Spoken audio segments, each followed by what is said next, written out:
In this lesson, I'm going to show you how to use spinners to compare likelihoods. So we're going to use the same language that we used for our last lesson on the language of probability, and now we're going to apply it to spinners.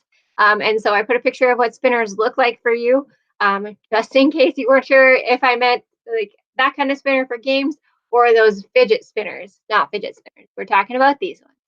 All right. So let's look at the information. So the larger the area is on a spinner, the more likely the pointer is to land on that area. So if you look at the spinners down below, the top, middle, green and yellow are equally likely. The one on the right, the green and yellow there, green is more likely than yellow. In fact, yellow is unlikely and green is likely to be spun. Blue, it is certain that you will land on blue. And then same with yellow over on the left bottom, you are certain to land on yellow for that spinner. Just imagine there's a little spinner in there. And then the blue and red up top left-hand corner, blue is more likely than red. And then yeah, so red would be unlikely, blue would be likely. And in the middle, the red, yellow, blue, and green are all equally likely, which is probably normally what you see in most games because most of them are fair like that.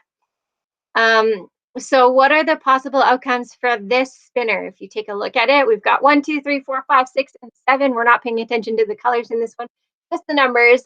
And so that means that the possible outcomes are 1, 2, 3, 4, 5, 6, and 7 over on the left-hand side of the screen.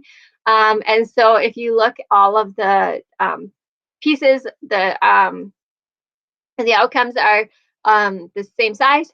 And so they're all equally possible, and they each take up the same amount of space.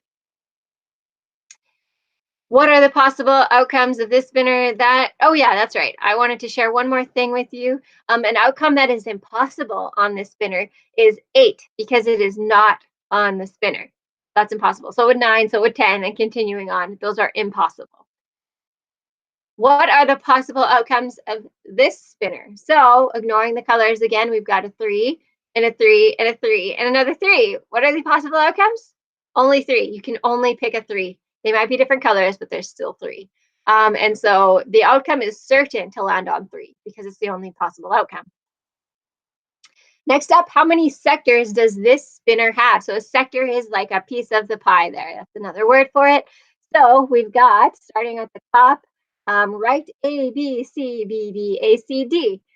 If I could point, that would probably be easier to follow. But it has 8 sectors. This spinner has 8 sectors. 1, 2, 3, 4, 5, 6, 7, 8.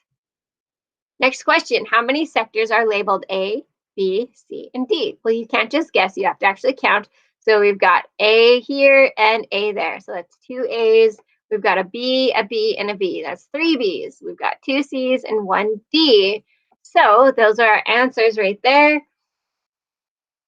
We can use that to answer this question, which sectors are equally likely, less likely, more likely, and impossible? Well, we can just look back at our numbers, and 2 is equally likely, 3 is more likely, and 1 is less likely. So we just use those numbers in our, or those letters in our answers.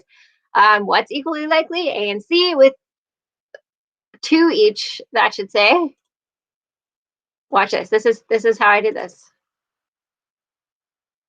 And D should have 1. I don't know what happened there. There we go.